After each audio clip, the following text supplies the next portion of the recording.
नमस्कार दोस्तों, मैं विकास शाक्या एक बार फिर से आपका स्वागत करता हूं अपने चैनल पर। और आज हम डिस्कस करने जा रहे हैं चैप्टर नंबर 18 के वर्स नंबर 14, 15 और 16, यानी 14वें, 15वें और 16वें श्लोक को आज हम डिस्कस करेंगे। तो इन 14वें, 15वें और 16वें श्लोक में भगवान श्री कृष्ण ने ये बताया है कि कर्म का कारण क्या है। पिछले श्लोक में भगवान श्री कृष्ण ने कहा कि कर्म के 5 कारण हैं। अब वो उन 5 कारणों के बारे में बता रहे हैं। तो भगवान श्री कृष्ण कहते हैं कि 5 कारणों में जो कर्म के होते हैं उनमें एक तो है कर्म का स्थान, दूसरा है कर्ता, तीसरा है इंद्रियां, चौथा है चेष्टाएं यानी इच्छाएं, इच्छाओं से प्रेरित चेष्टाएं, और परमात्मा। 5 हो गए। कर्म का स्थान हमारा यानी हमारा ये शरीर, ठीक है। कर्म का स्थान 13वां चैप्टर याद कीजिए, कर्म स्थान ये क्षेत्र, ठीक है। दूसरा है कर्ता, कर्ता यानी जीवात्मा, ये जीवात्मा जो मनोमय कोश में इकट्ठा करता जाता है इच्छाएं, जिसकी वजह से कर्म होते रहते हैं, जिसकी वजह से कर्म करने के लिए बाध्य होता रहता है, वो कर्ता। इंद्रियां, ठीक है। और अंत में इस कर्ता का वास्तविक स्वामी कौन? आत्मा, ठीक है।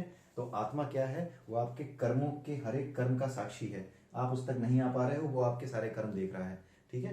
तो वो साक्षी है। तो कर्ता ये आपका जो आपका अपना जो शरीर है, शरीर के भीतर जो जीवात्मा है, जो आत्मा है, ठीक है, उसको कर्ता कहा जाता है, ठीक है। और इंद्रियां, जो आत्मा है वो करता है, ठीक।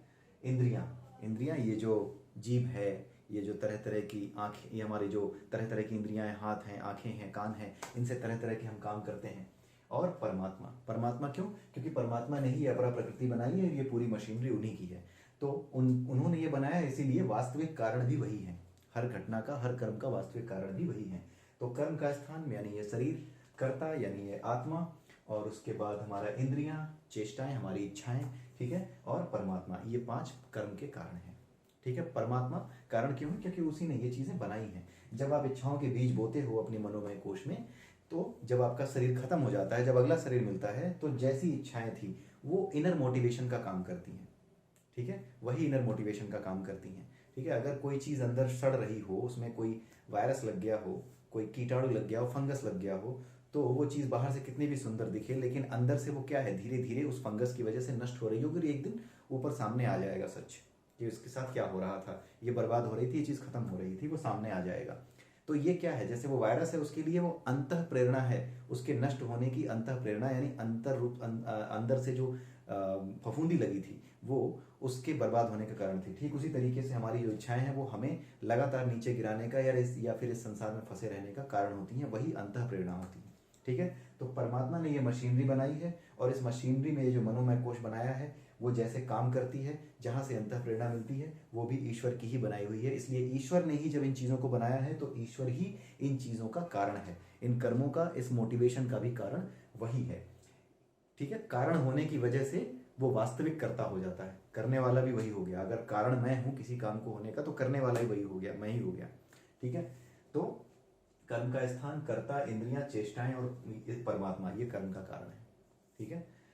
और उसके बाद आता है शरीर एवं वाणी से जो उचित अनुचित कर्म किए जाते हैं। कोई भी व्यक्ति शरीर से, वाणी से जो भी उचित अनुचित कर्म करता है, किसी को तकलीफ पहुंचाना, किसी को दान देना, अच्छा काम करना या बुरा काम करना, जो भी कर्म करता है वो इसी शरीर के इन्हीं जो ये जो मशीनरी है जो परमात्मा ने बनाई है, या फिर हमारा जो ये कर्म का स्थान है जिसमें ये 24 तत्व होते हैं हमारे पूरे शरीर में, ठीक है। कर्ता यानी इस आत्मा, आत्मा की वजह से जान है शरीर में, ठीक है। इंद्रियां, और इंद्रियों की वजह से ही हम चीज़ों को कर पाते हैं। स्वाद लेने के लिए, अपनी इच्छाओं को पूरा करने के लिए हम किसी विशेष तरह का कर्म कर पाते हैं। किसी इंद्रिय को संतुष्ट करने के लिए हम किसी विशेष तरह का अच्छा या बुरा कर्म कर देते हैं, ठीक है। तो ये सारी चीज़ें सब कर्म के कारण होते हैं, और यही चीज़ 15वें श्लोक में बताया गया है कि आदमी जो भी अच्छा बुरा कर्म करता है वो सब इन्हीं की वजह से करता है, इसी मशीनरी की वजह से, और यही 5 कारणों की वजह से वो करता है। ये चीज भगवान श्री कृष्ण ने यहाँ बताई है।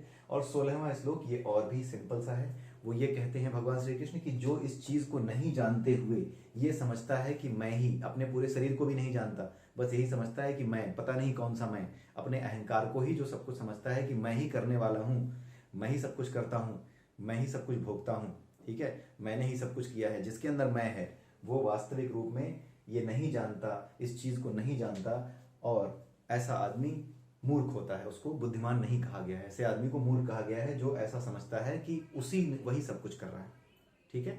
जब वो चारों तरफ से लतियाया जाता है, चारों तरफ से प्रकृति उसे मारती है, वो कर्म कुछ भी करे, कल को प्रकृति कुछ और कर देती है। हमने प्लास्टिक फेंकी समुद्र में, अब वापस प्लास्टिक कैंसर, जो छोटे छोटे माइक्रो प्लास्टिक्स हैं वो कैंसर कारक बन के हमारे शरीर के भीतर जो माइक्रो प्लास्टिक्स हैं उसके रूप में पानी के साथ आ रहे हैं।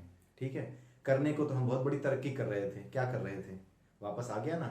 ठीक है, तो इसका मतलब सिर्फ आप करने वाले नहीं हो, कोई और है जो समग्र रूप में इस पूरी सृष्टि को एक पूरे चक्र में घुमाता रहता है, एक पूरे चक्कर में घुमाता रहता है। हर एक के कर्म, दूसरे के कर्म, तीसरे के कर्म, सबके मिल करके इस पूरी सृष्टि को रिसाइकलेबल वे में चलाते हैं।